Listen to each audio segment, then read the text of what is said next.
Nous allons découvrir Bordeaux, dont 1810 hectares sont classés au patrimoine mondial de l'UNESCO depuis 2007. Le premier circuit, 6 km, conduit du Castrum au Faubourg Sud. Et nous sommes au départ de la Porte de Bourgogne, en bordure de Garonne. Bordeaux est à 75 km de l'océan. Bordeaux a bien 2 millénaires d'histoire. Une ville merveilleuse sur le plan architectural que nous allons parcourir en découvrant une merveille à chaque pas.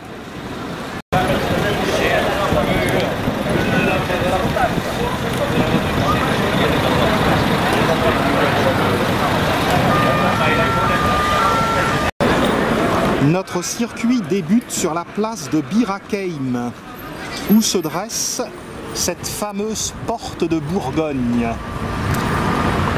Hommage du vin de Bordeaux au vin de Bourgogne.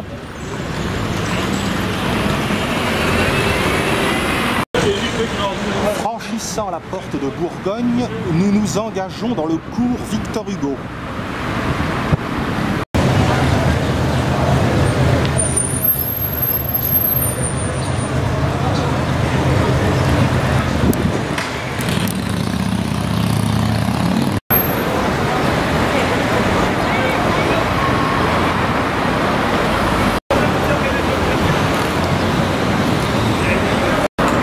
Nous allons remonter le cours Victor Hugo sur 300 mètres. Autrefois, il y avait ici d'anciens fossés. Et en 1711, on les a comblés et on a construit des immeubles de part et d'autre. Bordeaux continue son travail de rénovation des façades, et c'est tant mieux.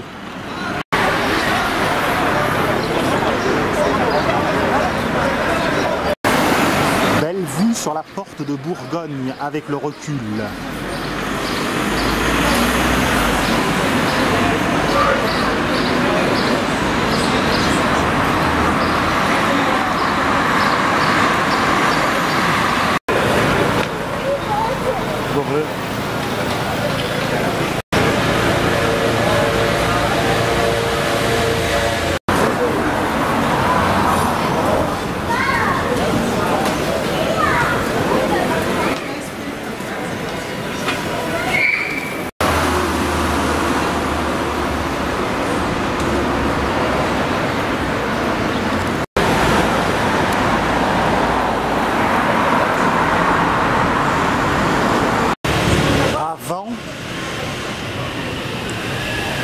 Après.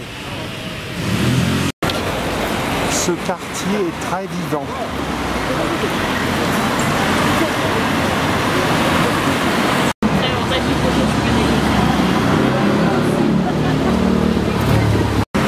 Entre les numéros 51 et 53 de la rue Victor Hugo se trouve une grille en fer forgé qui donne accès à un escalier descendant vers une ruelle mystérieuse.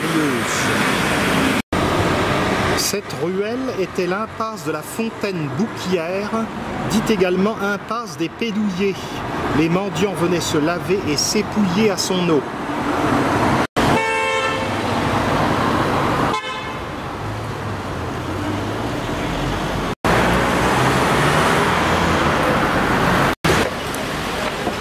Ces ruelles montrent que nous sommes dans le vieux Bordeaux.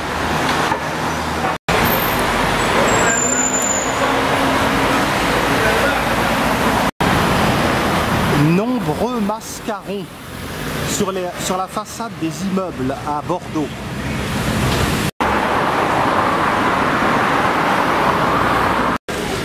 Face à la ruelle médiévale, rue Pilée, on trouve une maison à pans de bois que l'on présente à tort comme la plus vieille de Bordeaux. Un peu plus loin, on tourne à gauche, dans la rue Lettere, ce qui veut dire laiterie en gascon.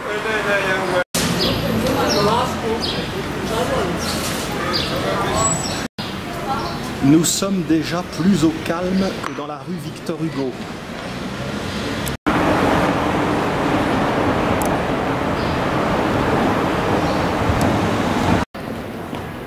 Et encore des mascarons.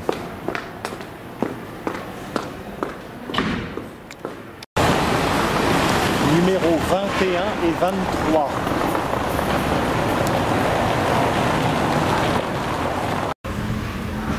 Au-dessus de la porte du numéro 23, on voit de magnifiques sculptures avec des palmettes, des instruments de marine, également des étoiles de David,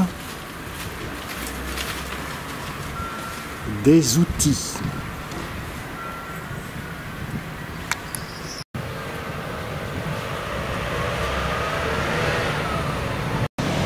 On tourne à droite, rue Saint-François. À droite, on aperçoit la flèche Saint-Michel. La rue Saint-François fait référence au vaste emplacement du plus étendu des couvents franciscains du Sud-Ouest, le Grand Couvent ou de Grande Observance.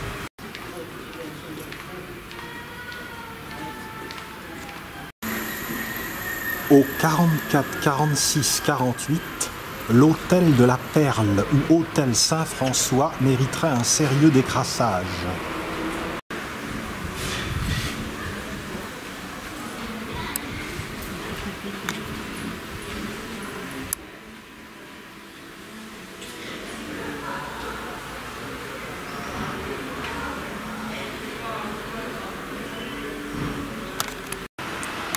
Quel dommage qu'un si bel ensemble soit laissé à l'abandon. Au XIXe siècle, l'immeuble était ultra moderne. Il y avait de l'eau à tous les étages, lavoir commun sur le toit terrasse, éclairage de la cage d'escalier au gaz et même sonnerie électrique avec porte-voix. Une création d'Antoine Théodore Audubert que l'on voit ici, assis et décapité. Il serait triste de voir cela.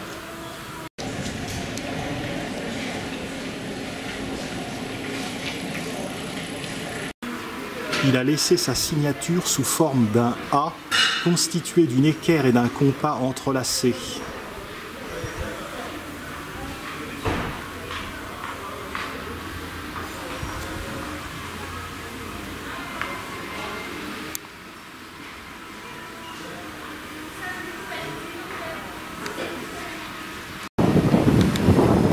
Au bout de la rue Saint-François, on arrive rue du Mirail et l'on tourne sur la droite.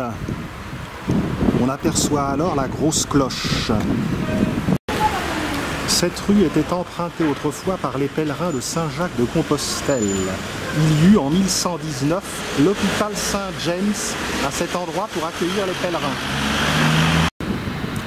L'emplacement précis est attesté au sol sur le trottoir par l'apposition d'une plaque.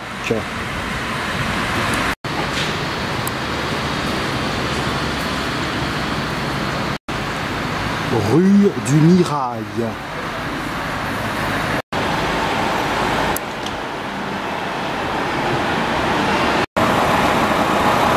Nous sommes revenus cours Victor Hugo. Avant de détailler la grosse cloche, nous allons faire un petit crochet sur la gauche. On longe le lycée Michel de Montaigne, qui fut maire de Bordeaux de 1581 à 1585.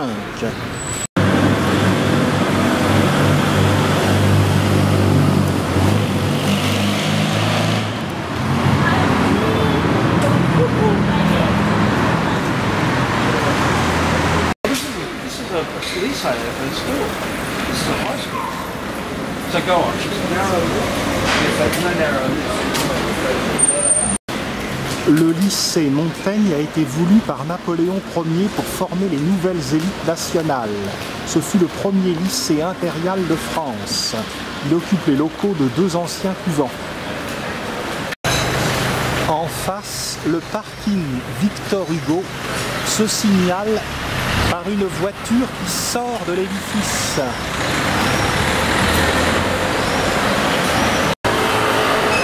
Revenons sur nos pas jusqu'à la grosse cloche. À cet endroit se trouvait autrefois la porte Saint-Éloi, dite également Saint-James, auquel on adjoignit une cloche au XVe siècle. Au sommet de l'édifice, une girouette dorée représente le léopard anglais.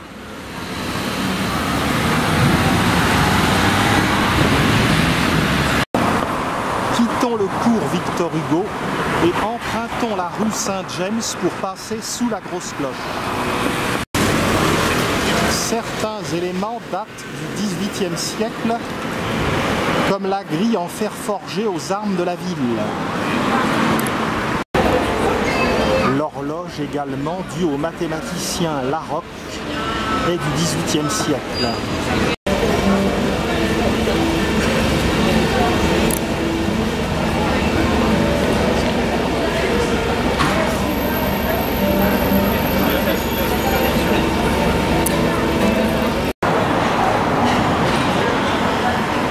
C'est donc par ici que passaient les pèlerins de Saint-Jacques de Compostelle. Et la grosse cloche est l'un des symboles de Bordeaux.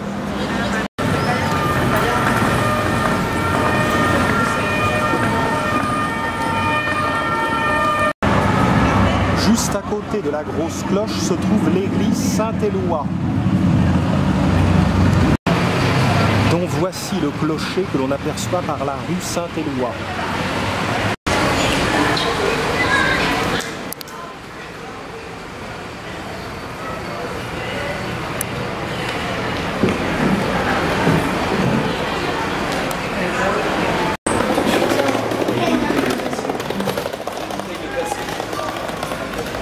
Rappelons que les pèlerins de Saint-Jacques de Compostelle sont appelés les Jacquards.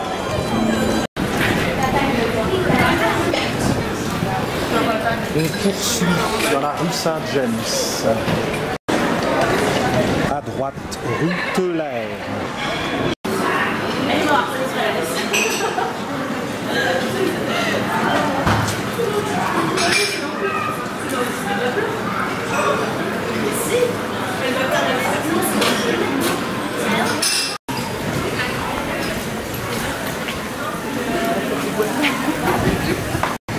Au numéro 28 de la rue Saint-James, la maison de Simon Milange, célèbre imprimeur bordelais des XVIe et XVIIe siècles, qui imprima les Essais de Montaigne.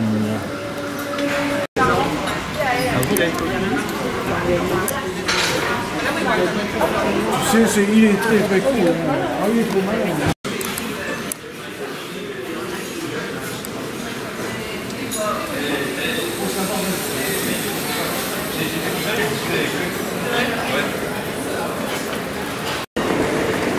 Impasse Saint-James.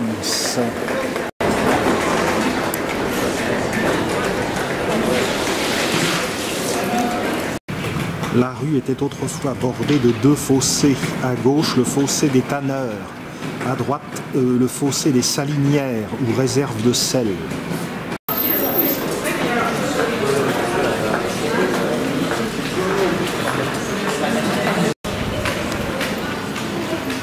Perspective générale de la rue Saint-James.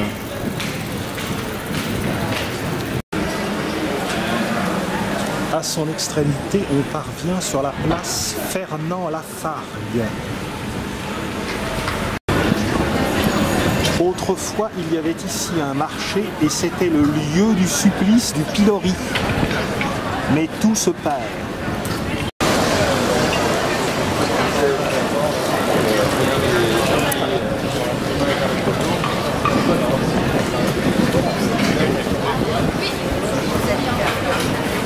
On s'engage en face, rue du Pas Saint-Georges. Cette placette est assez charmeuse.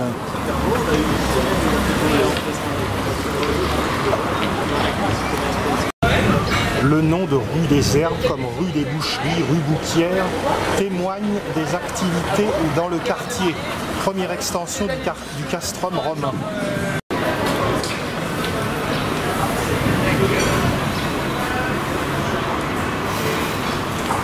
C'est dans la rue du Pas Saint-Georges, anciennement rue des Épiciers, que naquit François Mauriac.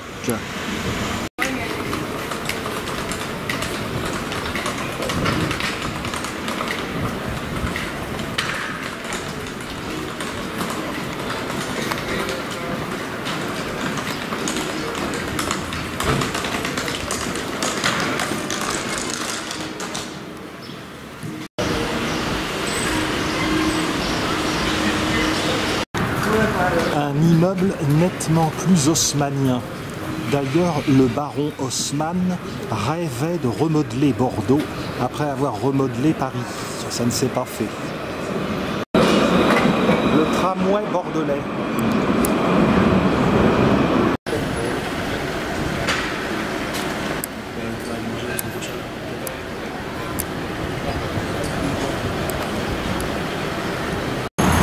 On traverse le cours d'Alsace et Lorraine.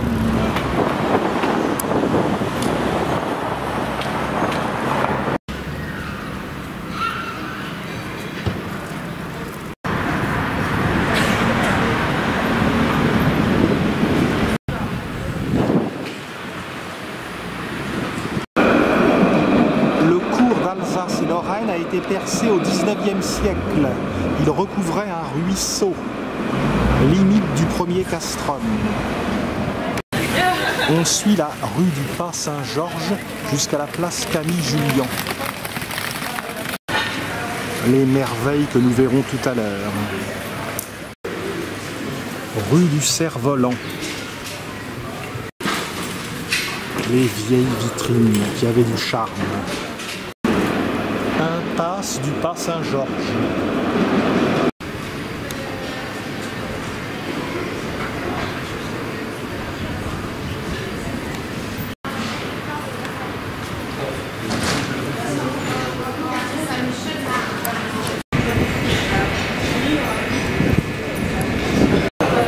Plantée de magnolias, la place Camille-Jullian est très agréable. Elle est bordée de nombreux cafés et restaurants. Des fouilles archéologiques ont montré son passé très riche. L'ancienne église Saint-Siméon se trouve au nord. Elle a été désaffectée à la Révolution. Aujourd'hui, c'est un cinéma d'art et d'essai. On continue sur la gauche par la rue Saint-Siméon.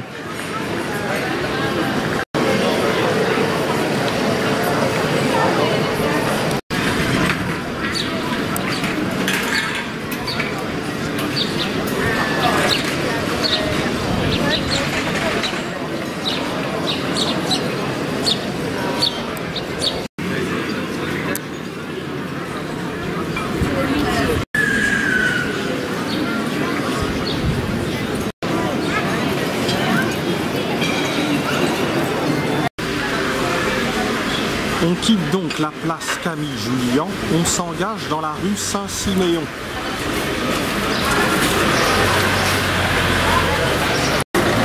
La rue Saint-Siméon se prolonge par la rue de la Merci. La rue Merci se trouve à l'emplacement d'égouts romains qui descendaient vers le fleuve. On arrive rue Sainte-Catherine. Ancien quart d'eau romain, c'est-à-dire axe nord-sud. On croirait les Ramblas de Barcelone. Rue Sainte-Catherine. Nous sommes parvenus sur la place Saint-Projet, où se trouve une croix gothique.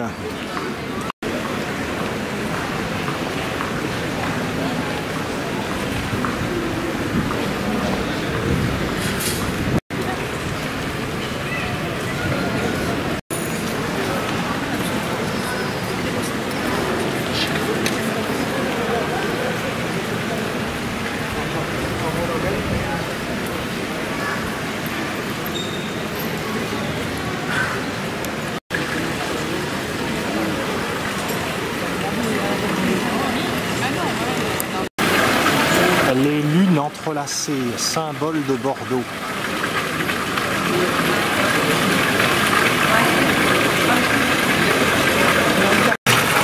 Cette fontaine date du XVIIIe siècle. Elle se signale par ses stalactites et puis également par son trophée marin. Entrons dans la rue Custal. Ici reste l'église Saint-Projet.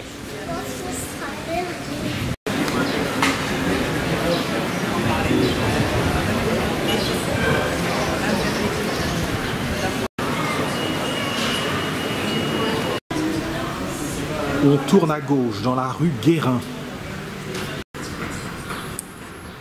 Au bout de la rue Guérin, on tourne à droite dans la rue du Loup.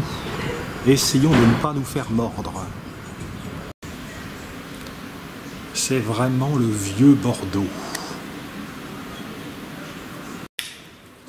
Aussitôt après avoir pénétré dans la rue du Loup, on trouve les archives municipales dans l'hôtel Ragueneau, un des plus beaux du XVIIe siècle.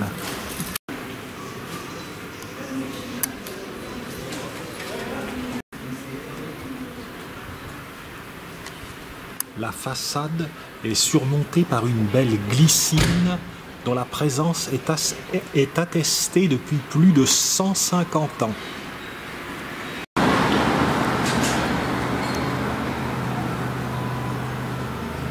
L'hôtel Ragueneau mériterait bien un bon coup de plumeau.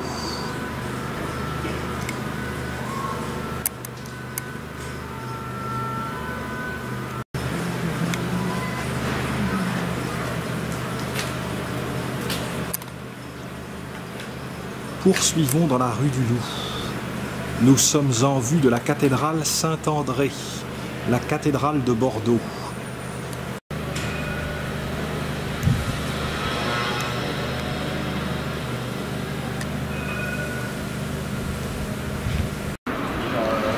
Ce que nous voyons, c'est la tour Péberlan, qui est juste à côté de la cathédrale.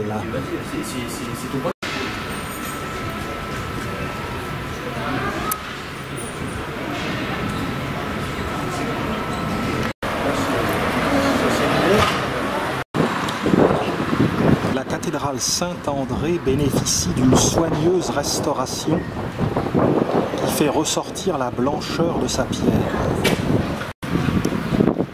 Il est possible de monter dans la tour Péberlan. Il y a 229 marches et elles sont assez étroites.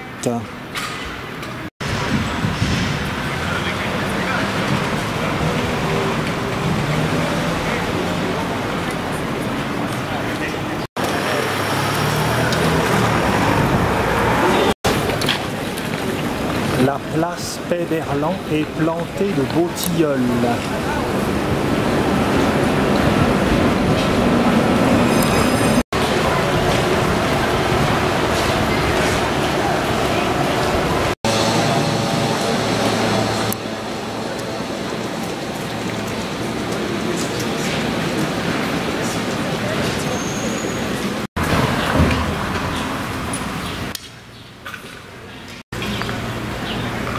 Beaux ombrages sur cette place Péberlan.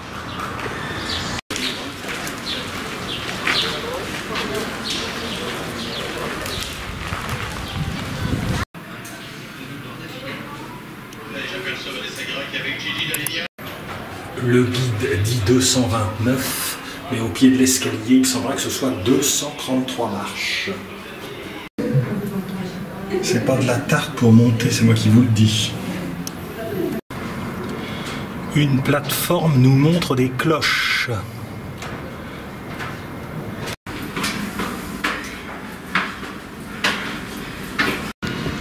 C'est en 1440 que l'archevêque Péberlan, natif du Médoc, décida la construction de cette tour, qui se présente comme un campanile détaché de 20 mètres de la cathédrale, pour des raisons de stabilité du terrain. La vue est merveilleuse sur l'agglomération de Bordeaux. Le pont d'Aquitaine et à côté le pont autoroutier. Place de la Bourse, derrière le quartier de la Bastide, de l'autre côté de la Garonne. Église Saint-Pierre. L'église Saint-Éloi et la grosse cloche. Rive droite, église Sainte-Marie de la Bastide. Le pont de Pierre. Église Saint-Paul et derrière l'église Saint-Michel.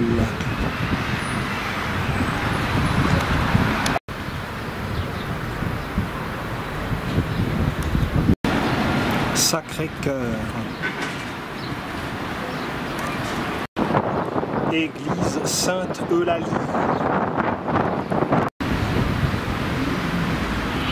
Bel ensemble architectural, Saint-Paul, Saint-Michel, Saint-Éloi, la grosse cloche.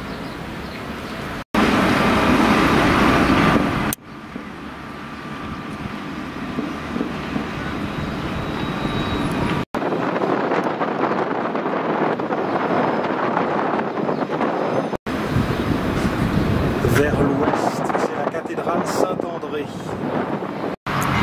Tour du A et palais de justice.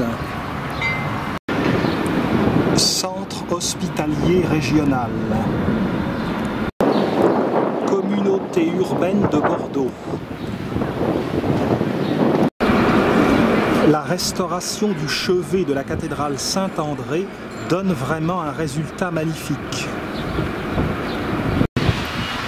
Tour du Gaz de Bordeaux. Basilique Saint-Seurin, au patrimoine mondial de l'UNESCO. Colonne des Girondins, sur la place des Quinconces. Église Saint-Louis des Chartrons. Grand Théâtre. C'est la première case.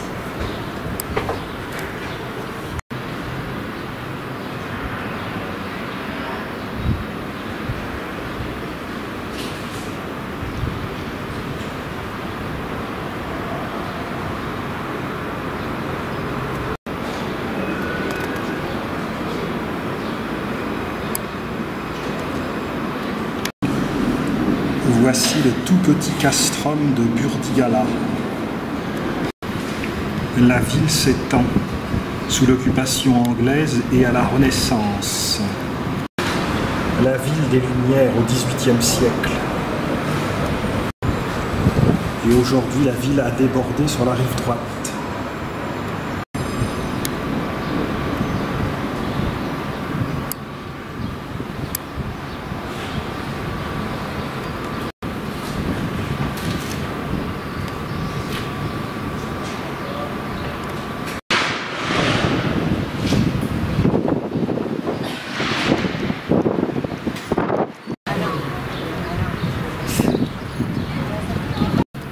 Il existe encore un niveau supérieur et la tour est bien petite pour mes 1,88 m.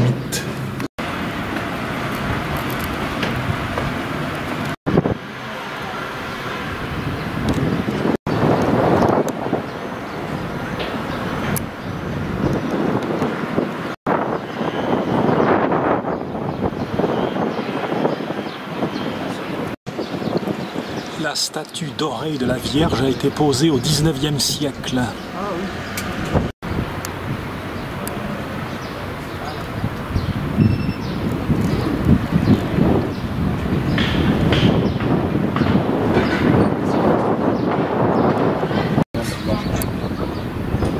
On va penser un peu à...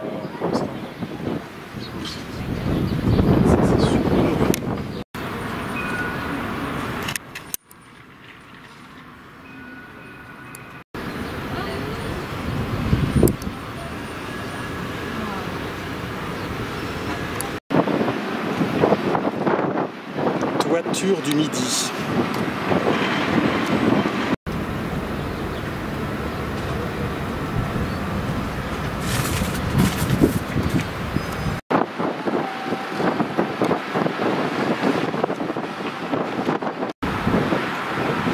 Le pont de pierre est plus visible ici.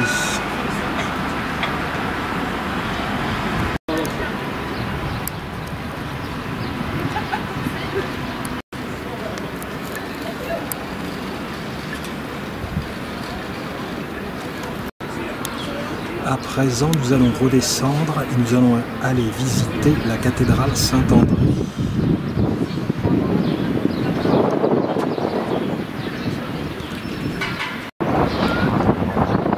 Saint-André est l'édifice religieux le plus prestigieux de Bordeaux. Ouf, elle est presque aussi difficile à descendre qu'à monter, ça fait très mal aux genoux. La partie du chevet de Saint-André qui n'a pas encore été restaurée. 1096, le pape Urbain II consacre la première cathédrale. 1137, Aliénor d'Aquitaine épouse le roi Louis VII. 1305, Bertrand de Gaux, archevêque de Bordeaux, est élu pape. Il donne une nouvelle impulsion à la construction de l'édifice. À l'intérieur, malheureusement, la plus grande partie du mobilier est partie à la Révolution. Le mobilier actuel a été emprunté à d'autres églises bordelaises. Contournons la place Paix-Berland par le nord.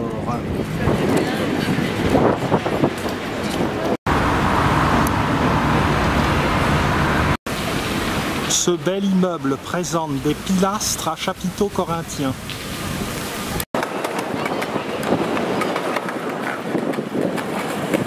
Belle vue sur l'hôtel de ville.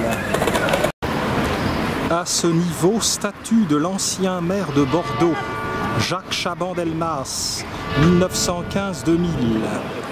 Il a été Premier ministre de 1969 à 1972, Premier ministre de Georges Pompidou. Il a été également président de l'Assemblée nationale et donc maire de Bordeaux. Un espace dégagé merveilleux.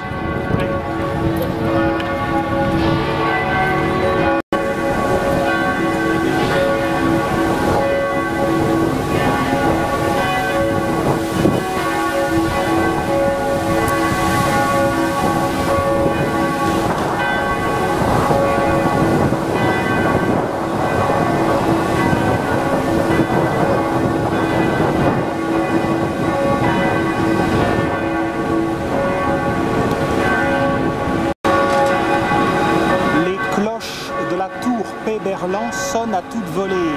C'est bien un campanile.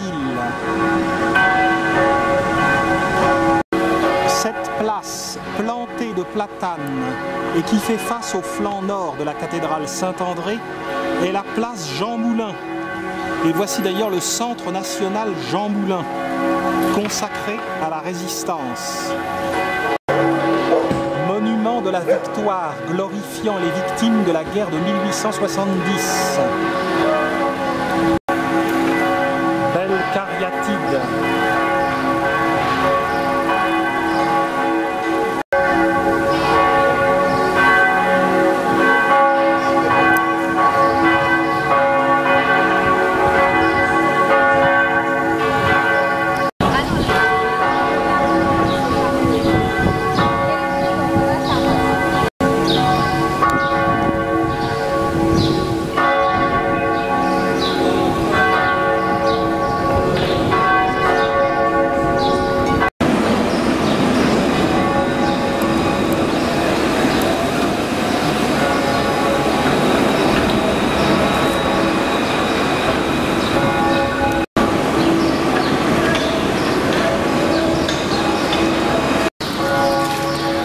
On ne se lasse pas de ce très bel espace.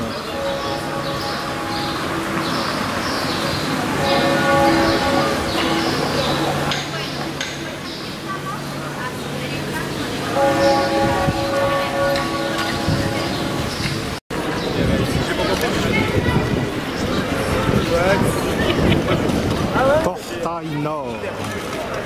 Allez, revenons à la... Rose Nord.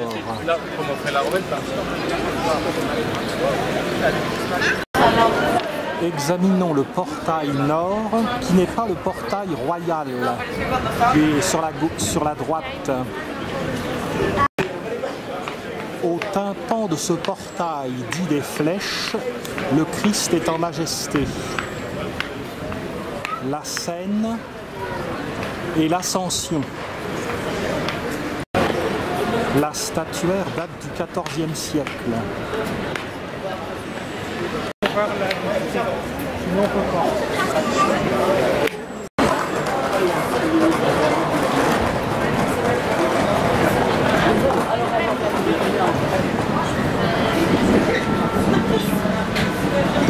Les voussures.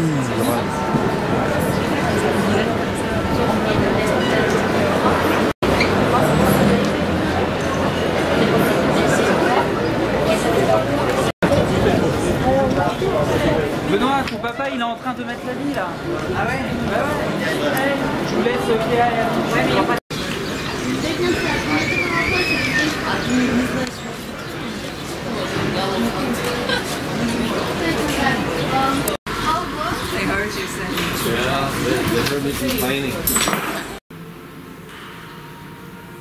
La nef de la cathédrale Saint-André a été édifiée au XIe et XIIe siècle et modifiée au XIIIe et XVe siècle.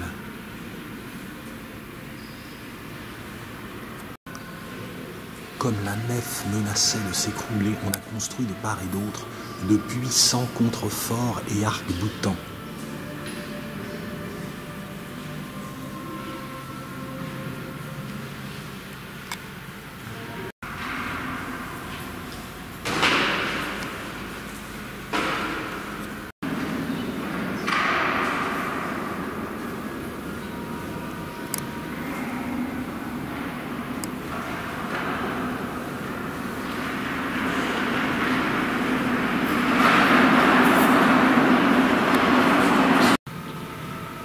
Les parties hautes de la fin du gothique prennent appui sur les bases du XIIe siècle.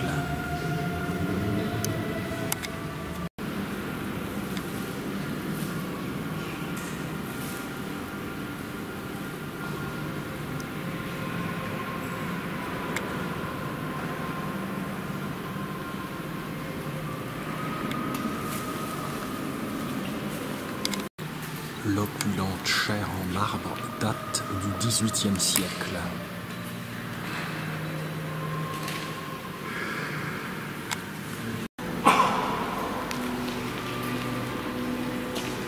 Certaines parties intérieures ont été nettoyées elles aussi. L'orgue au revers de la façade ouest.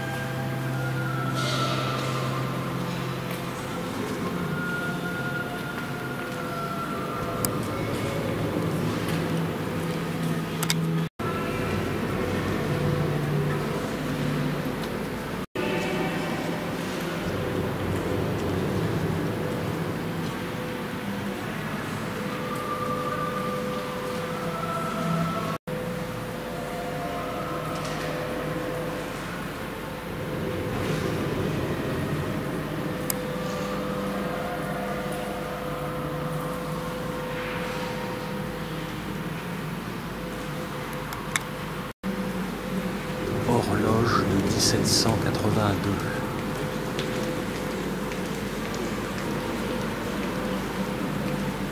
Tombeau du cardinal Ferdinand Donnet, archevêque de Bordeaux au XIXe siècle.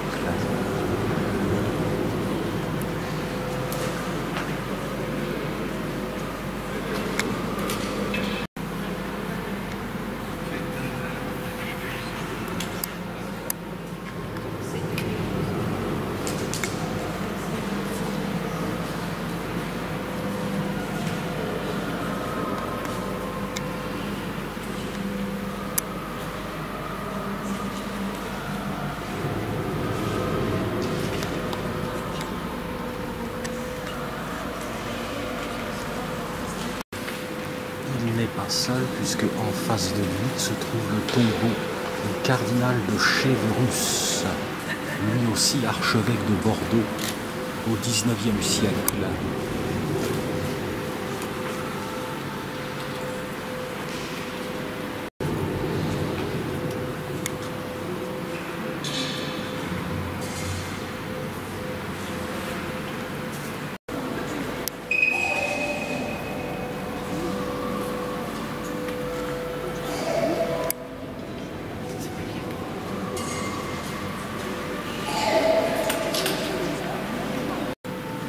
Portrait du chanoine Marcadet. Il a accumulé un trésor au XIXe siècle et au XXe siècle qui est rassemblé ici.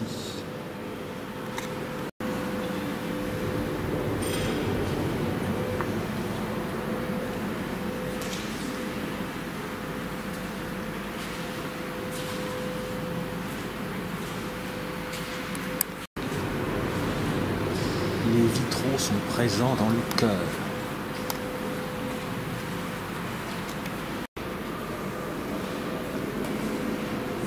On connaît un peu la fin de l'histoire.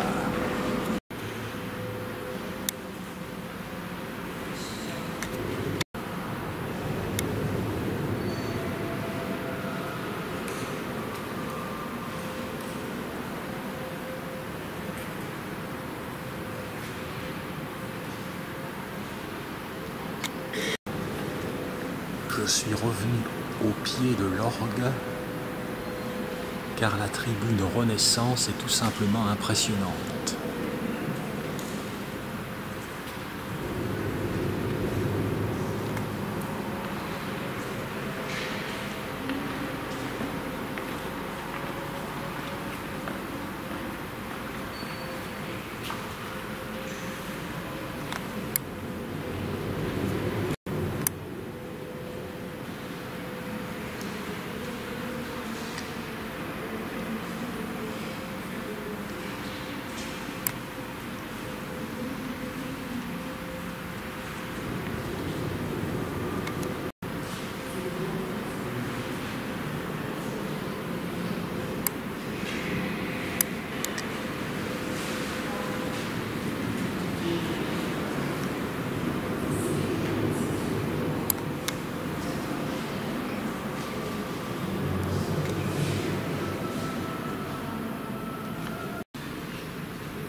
Crucifixion.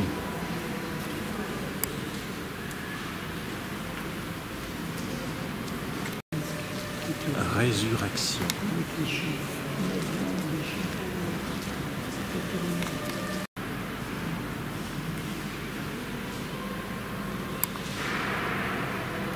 Allons voir le cœur.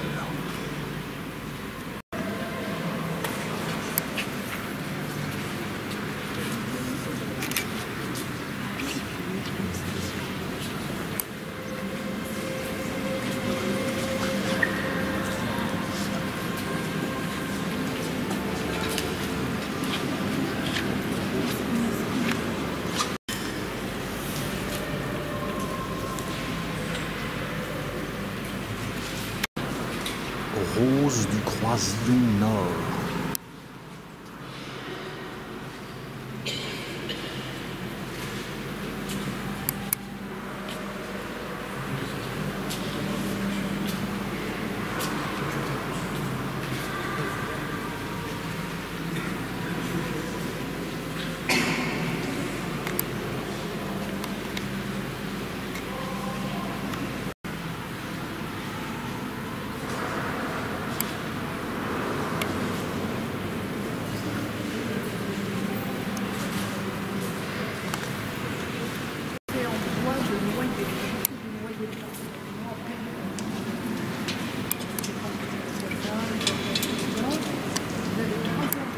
Le déambulatoire comporte des grilles qui le clôturent en fer forgé.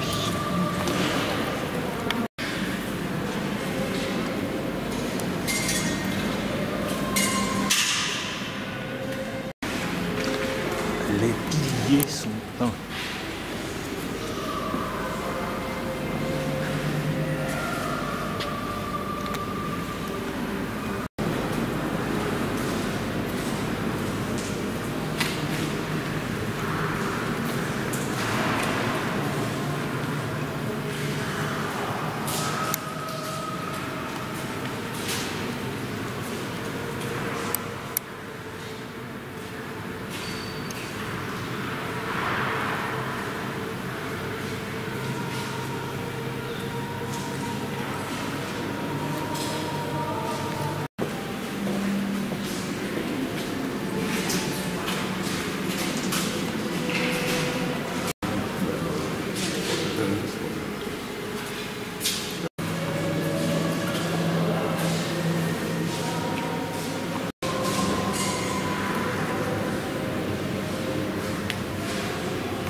Statue du XVIe siècle de Sainte-Anne.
Une belle collection d'ex-photos.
Rose du Croisier Sud.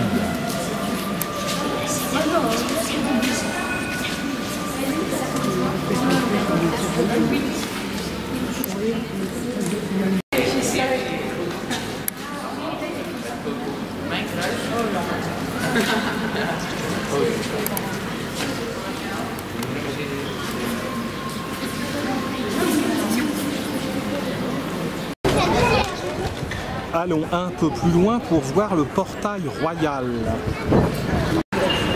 Le portail royal est célèbre pour sa statuaire du XIIIe siècle.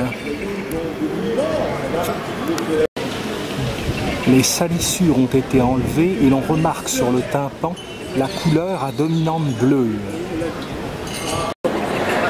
Le tympan illustre le jugement dernier.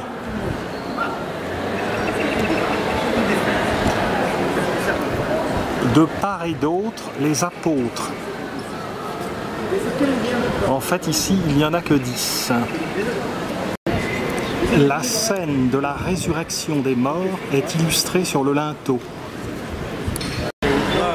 Sur le tympan, le Christ en majesté est entouré de 6 anges et agenouillés, nous avons la Vierge d'un côté et Saint Jean de l'autre. Les voussures abritent des saints, des séraphins et des anges. L'ensemble est surmonté par une galerie d'évêques et sur la droite nous avons également le roi Salomon et la reine de Saba.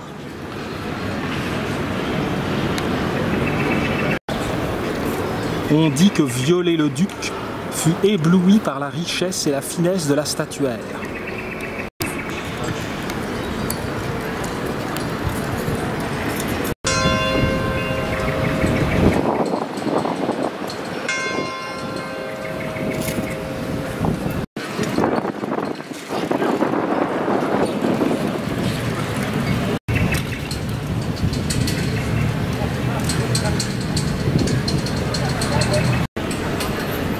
Un bel araucaria.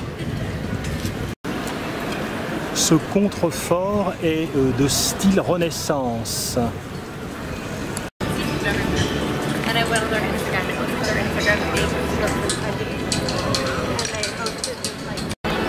La façade ouest étonne par sa nudité.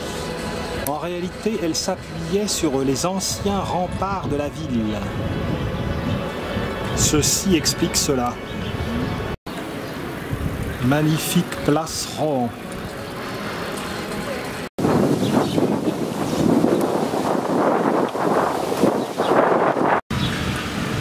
Une forêt de flèches et de pinacles.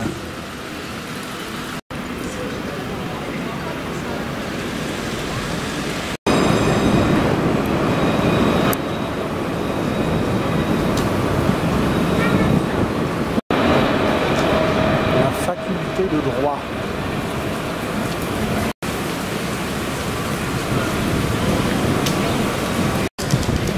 Le portail sud. Son fronton est percé d'un oculus. Au-dessus, une merveilleuse rose.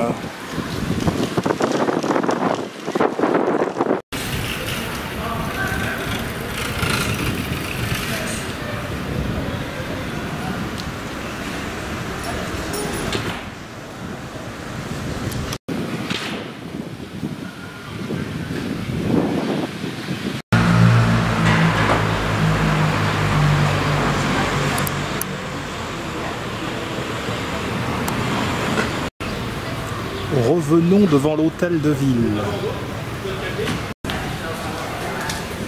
C'est prêt.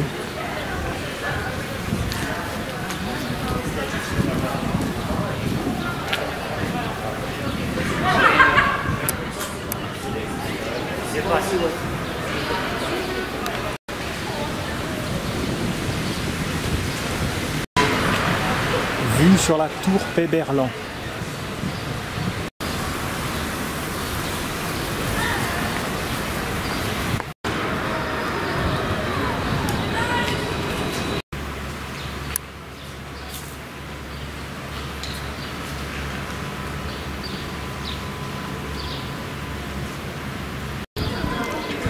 Ferdinand Maximilien Mériadec, archevêque de Bordeaux et prince de Rohan, décida la construction de ce palais au XVIIIe siècle. Le bâtiment, aujourd'hui hôtel de ville de Bordeaux, fut commencé par Joseph Étienne, puis poursuivi par Richard François Bonfin à partir de 1776.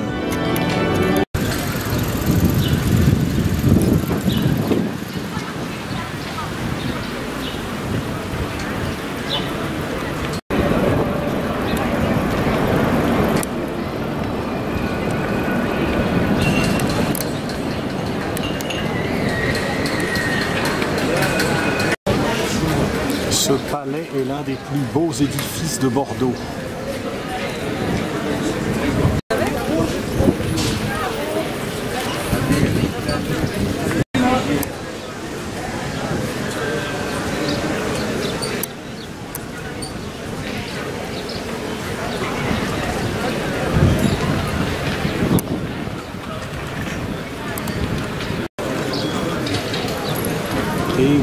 les Anglais ont occupé Bordeaux. Ils en aimaient le vin. Cette petite dame n'aurait guère sa place dans l'église Saint-André.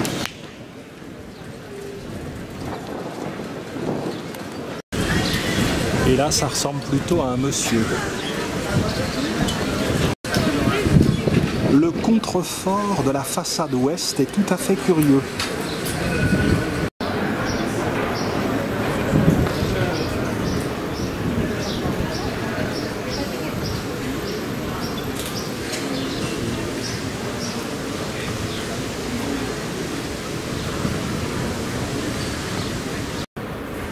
L'hôtel de ville a été terminé en 1784. La partie arrière abrite les locaux du musée des Beaux-Arts.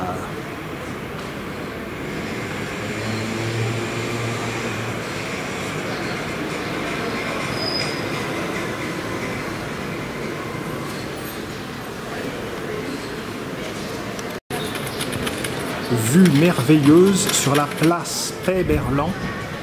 À gauche, la place Jean Moulin, et donc ici, la place Rohan.